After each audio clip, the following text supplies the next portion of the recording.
Hello everyone. तो इस lecture में हम पढ़ेंगे ऑर्थो और पैरा हाइड्रोजन। तो आपके पास ये जो ऑर्थो और पैरा हाइड्रोजन होते हैं, these are nuclear spin isomers of hydrogen. ठीक है, क्या बोला मैंने? Nuclear spin isomers of hydrogen. ठीक है, तो देखते हैं अभी क्या होता है इसमें। आपके पास एक हाइड्रोजन मॉलिक्यूल है। ठीक है, तो हाइड्रोजन मॉलिक्यूल कैसे बना होगा? दो हाइड्रोजन एटम्स आपस में कंबाइन किए होंगे, आपके पास हाइड्रोजन मॉलिक्यूल बना होगा। ठीक है, अब आपके पास ना, अगर मैं स्ट्रक्चर ऑफ एटम की बात करूं तो ये आपके पास स्ट्रक्चर ऑफ एटम, ये बीच में मैंने न्यूक्लियस बनाया है।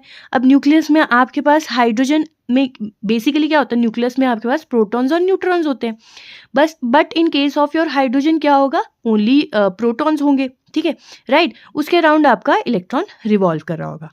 और आपको पता है कि आपके पास जो न्यूक्लियस होता है ना, वो कंटिन्यूसली स्पिन कर रहा होता है। ठीक है, अब स्पिन कुछ ऐसे करेगा, या तो वो क्लॉकवाइज स्पिन करेगा या फिर वो एंटी क्लॉकवाइज स्पिन करेगा। तो depending upon the direction of spin हम इसको नेम दे देते हैं ऑर्थो हाइड्रोजन या पैरा हाइड्रोजन। ठीक है, अगर देखो आपके पास दो हाइड्रोजन एटम्स है, उन दोनों के न्यूक्लियाई सेम डायरेक्शन में स्पिन कर रहे हैं, तो उसको हम बोलेंगे ऑर्थो हाइड्रोजन। ठीक है, वाइल अगर आपका पैरा हाइड्रोजन की मैं बात करूं तो आपके पास एक न्यूक्लियस का स्पिन अलग होगा और दूसरे न्यूक्लियस का स्पिन ऑपोजिट डायरेक्शन में होगा। मतलब अगर एक न्यूक्लियस आपका क्लॉकवाइज जा रहा है तो दूसरा न्यूक्लियस आपका एंटी क्लॉकवाइज डायरेक्शन में स्पिन करेगा। ठीक है, तो क्लॉकवाइज वो होता है जिसमें आपके पास क्लॉक की तरह स्पिनिंग होती है न्यूक्लियस की। ठीक है, while anti clockwise opposite direction में। एक बार ही पढ़ लेते हैं इसको। तो आपके पास hydrogen molecule contain two hydrogen atom, है ना। Nuclear both the atoms in each molecule of hydrogen are spinning. ठीक है, depending on the direction of spin, इसको ऑन लिख लेना। On the direction of spin of nuclei hydrogen are of two types, ortho hydrogen और para hydrogen. देखो, ortho hydrogen तब है जब दोनों न्यूक्लियर स्पिन आपके पास सेम डायरेक्शन में होंगे, तो उसको हम बोलेंगे ऑर्थो हाइड्रोजन। और उस केस में वो क्या होता है? पैरेलल न्यूक्लियर स्पिन होता है।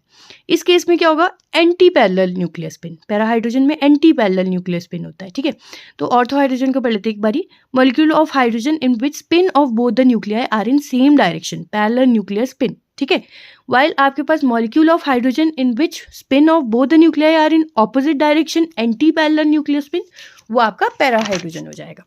ठीक है, so this is your chemistry of ortho and para hydrogen, जिसमें आपके पास ऑर्थो हाइड्रोजन की सेम डायरेक्शन में न्यूक्लियर स्पिन है दोनों हाइड्रोजन्स की। ठीक है, दोनों हाइड्रोजन एटम की। और आपके पास पैरा हाइड्रोजन में एक हाइड्रोजन एटम अगर क्लॉकवाइज स्पिन कर रहा है तो दूसरा वाला ऑपोजिट डायरेक्शन में स्पिन करेगा, एंटी क्लॉकवाइज स्पिन करेगा। So these are nuclear spin isomers. ठीक है, राइट। आई होप आपको इतना समझ में आया होगा। Thank you for watching.